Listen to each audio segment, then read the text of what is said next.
आज Doubtnut app download करें। Doubtnut पर अपने सभी गणित, रसायन विज्ञान, भौतिक विज्ञान और जीव विज्ञान के डाउट्स का करो सफाया। बस प्रश्न की फोटो खींचो, एक ही प्रश्न को क्रॉप करो और तुरंत वीडियो सोल्यूशन पाओ। अभी डाउनलोड करें। प्रश्न दिया है, एक समान विद्युत क्षेत्र E बराबर 3 × 10⁻³ आई कैप न्यूटन प्रति कूलाम पर विचार कीजिए। पहला दिया है, इस क्षेत्र का 10 सेंटीमीटर भुजा के वर्ग उस पार्श्व से जिसका तल एक्स वाई तल के समानांतर है गुजरने वाला फ्लक्स क्या है। ठीक है, हमको यहाँ पे बोला जा रहा है कि एक समान विद्युत क्षेत्र की तीव्रता हमको दे दी गई है और बोला जा रहा है कि एक्स वाई तल में, ठीक है, 10 सेंटीमीटर भुजा के वर्ग से जो फ्लक्स गुजरेगा उसको हमको बताना है। ठीक है, दूसरा बोल रहा है इस वर्ग से गुजरने वाला फ्लक्स कितना होगा यदि तल का अभिलंबवत एक्स अक्ष से 60 अंश का कोण बनाए बोल के। तो आइए हम लोग इस प्रश्न को हल कर लेते हैं और देखते हैं हमें कितना कितना मान यहाँ पे प्राप्त होगा। हम इस तरह से अक्ष बना लेते हैं। देखिए ये हमारा क्या हो जाएगा, एक्स अक्ष हो जाएगा, ये हमारा वाई अक्ष हो जाएगा और ये जेड अक्ष हो जाएगा। ठीक है, अगर हम लोग इनका सदिश निरूपण देखें तो हम लोग एक्स अक्ष को क्या बोलते हैं, आई कैप बोलते हैं।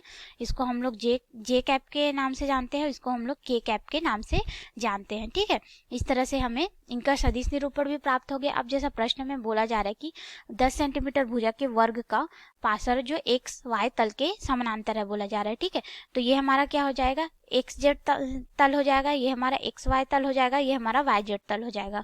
तो इसके समानांतर है बोला जा रहा है, तो हम लोग यहाँ पे एक वर्ग बना लेते हैं। ठीक है, तो ये जो वर्ग है वो क्या है कि हमारे एक्स वाई तल के समानांतर है। ठीक है, अर्थात हमारा वर्ग कुछ इस तरह का होगा।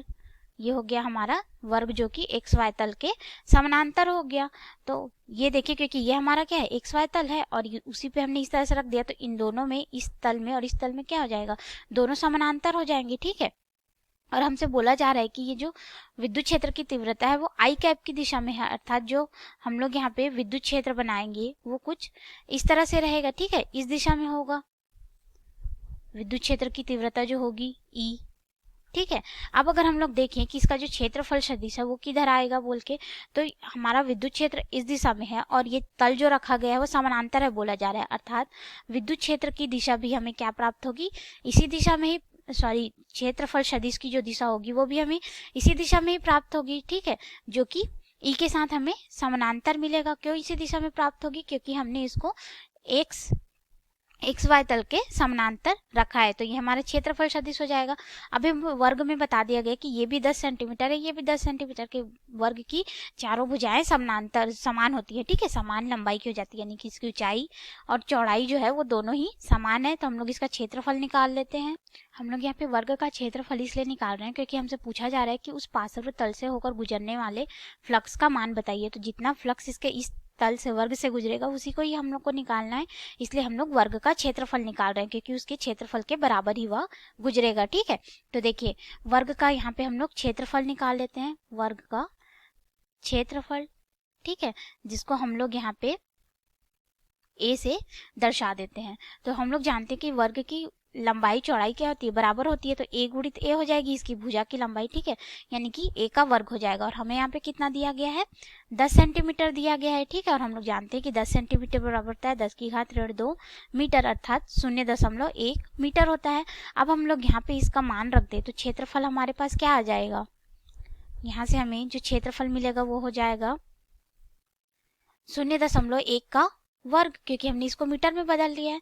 तो हमें जो क्षेत्रफल मिलेगा वो कितना हो जाएगा, यहाँ पे ये हमारा क्षेत्रफल के बराबर हो जाएगा 0.01 मीटर का वर्ग मिलेगा। ठीक है, तो हमने यहाँ से वर्ग का क्षेत्रफल निकाल लिया। अब हम लोग इससे होकर जाने वाले विद्युत फ्लक्स को निकाल लेते हैं जो कि हमें ए हिस्से में पूछा गया है। ठीक है, तो विद्युत क्षेत्र जो होता है, ठीक है, विद्युत क्षेत्र का फ्लक्स हम लोग को निकालना है। ठीक है, सॉरी, फ्लक्स निकालना है उसे होकर जाने वाले विद्युत तीव्रता से।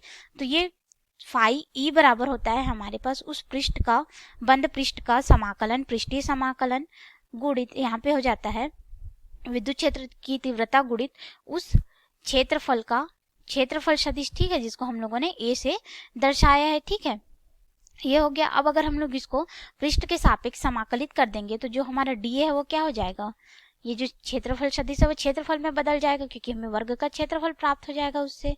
ठीक है, क्योंकि हमने अल्पांश का यहाँ पे समाकलन कर दिया। तो कुल विद्युत फ्लक्स हमारे पास कितना आ जाएगा, यहाँ पे ये हमें प्राप्त हो जाएगा E A cos थीटा हो जाएगा, ठीक है, क्योंकि हम लोग इसके डॉट प्रोडक्ट को हटा देंगे तो हमें यहाँ पे कॉस थीटा का मान मिलेगा। अब देखिए यहाँ पे हम लोग फाई ई में मान रख दे तो हमें तीव्रता दी गई है 3 × 10⁻³ न्यूटन मीटर दी गई थी आई कैप के रूप में, ठीक है, और हमारे क्षेत्रफल सदिश भी आई कैप की दिशा में था, यहाँ पे इसी दिशा में था, तो ये दोनों का मान जो है वो क्या हो जाएगा, आई कैप गुणित हमें 1 मिलेगा, ठीक है, और यहाँ पे क्षेत्रफल का मान रख ले तो ये हो जाएगा 0.01 मीटर का वर्ग हो जाएगा, ठीक है। और कॉस थीटा का मान अगर हम लोग देखें तो बोला गया कि ये दोनों समानांतर है, क्षेत्रफल सदिश और विद्युत क्षेत्र की तीव्रता, तो थीटा बराबर 0 अंश हो जाएगा, समानांतर है तो ठीक है, एक ही दिशा में है, तो हम लोग यहाँ पे कॉस 0 अंश का मान रख लेते हैं, तो हमारे पास ये हो जाएगा फाई ई बराबर 3 × 10⁻³ और इसको हम लोग इसे 0.01 से गुणा कर देंगे और कॉस 0 अंश का मान 1 होता है, तो ये हमें मिल जाएगा 30 न्यूटन हमें इसका मान प्राप्त हो जाएगा। यहाँ पे क्षेत्रफल भी था तो ये हो जाएगा हमारा मीटर का वर्ग बटे कूलाम, क्योंकि तीव्रता तो न्यूटन प्रति कूलाम में थी, तो इस तरह से हमें कुल विद्युत फ्लक्स मिल जाएगा। जब वह समानांतर सदिश बना रहा है तब हमारे पास 30 न्यूटन मीटर का वर्ग बटे प्रति कूलाम, इतना हमको यह मान प्राप्त होगा, ठीक है। अब हम लोग देख लेते हैं कि हमसे बी हिस्से में क्या पूछा गया है। बी हिस्से में हमसे पूछा गया है यहाँ पे कि उस वर्ग से गुजरने वाले फ्लक्स कितना होगा यदि इसके तल का अभिलंबत्व तो एक अक्ष से 60 अंश का कोण बनाता हो। हम लोग अब यहाँ पे बी हिस्से को हल कर लेते हैं। तो बी हिस्से को हल करने से पहले हम लोग जो प्रश्न में बोला गया उसका यहाँ पे समझ लेते हैं। देखिए ये कैसे हो जाएगा। हमारे पास बोला जा रहा है कि हमारा क्षेत्रफल सदिश तो उसी दिशा में है, सॉरी विद्युत क्षेत्र की तीव्रता तो एक्स दिशा में ही है, लेकिन इसका जो तल है, ठीक है, एक्स वर्ग जो हम लोग का वर्ग लिए हैं, ठीक है, उससे गुजरने वाला फ्लक्स निकालने का जब उसका तल जो है एक्स अक्ष के अभिलंबवत 60 अंश का कोण बनाता है, अर्थात हम उसको इस तरह से समझ लेते हैं। देखिए ये हमारा क्या हो गया, विद्युत क्षेत्र की तीव्रता की दिशा अभी भी यही है, ठीक है। और अब बोला जा रहा है कि इसका जो क्षेत्रफल सदिश है, ठीक है, इसके तल का जो अभिलंबवत है वो क्या हो जा रहा है, 60 अंश का कोण बना रहा है, अर्थात कुछ इस तरह से हमें यह मान प्राप्त हो रहा है, ठीक है।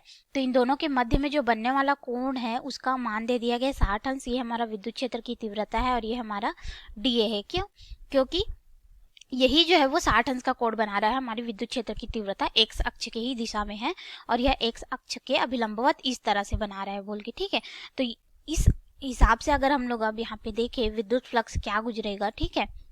और याद रखिएगा ये जो हम लोग क्षेत्रफल सदिश लिए हैं ये इसके मध्य भाग से होके आता है, ठीक है, यानी कि वर्ग के जो यहाँ पे इसका केंद्र आएगा वहां से कुछ इस तरह से हो जाएगा। तो अब हम लोग इसको हल कर लेते हैं यहाँ पे। तो देखिए हमें यहाँ पे थीटा का मान क्या मिल रहा है, 60 अंश मिल रहा है। अब इससे भी होकर जाने वाला फ्लक्स पूछा गया तो हम लोग को फ्लक्स का यहाँ पे सूत्र पता है, ये हो जाएगा। देखिए इसका हम लोगों ने समाकलन किया था जैसे पहले, उसी तरह का ये सूत्र होगा और हमें इस तरह का सूत्र प्राप्त हुआ था, ठीक है। तो उसको अगर हम लोग यहाँ पे रख ले तो ये हो जाएगा EA cos थीटा। यहाँ पे थीटा का मान 60 अंश दिया है तो हम लोग मान रख लेते हैं। फाई बराबर हो जाएगा विद्युत क्षेत्र की तीव्रता 3 × 10⁻³ न्यूटन प्रति कूलाम में था, ठीक है। और जो हमारा वर्ग का क्षेत्रफल हमें प्राप्त हुआ था वो 0.01 मीटर का वर्ग मिला था, ठीक है। अब यहाँ पे cos थीटा जो है वो कितना, यानी कि जो थीटा का मान है 60 अंश है तो cos थीटा का मान 60 अंश हो जाएगा, ठीक है।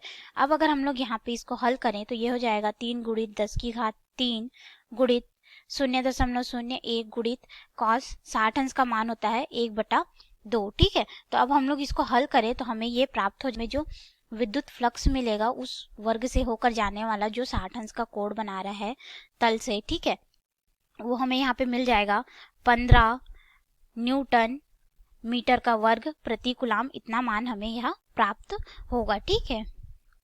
तो ये हमारा हो गया फ्लक्स जब यह 60 अंश का कोण बनाएगा उसका तल, ठीक है। और दूसरा हमारे पास हो गया जब यह समानांतर रहेगा तब। हमें प्रश्न में यही पूछा गया था और हमने दोनों के उत्तर निकाल लिए हैं। धन्यवाद। कक्षा 6 से 12वीं से लेकर नीट, IIT, JEE वो एडवांस के लेवल तक 1 करोड़ से ज्यादा छात्रों का भरोसा। आज ही डाउनलोड करें डाउटनेट ऐप या व्हाट्सएप करें अपने सारे डाउट्स 8400 400 400 पर।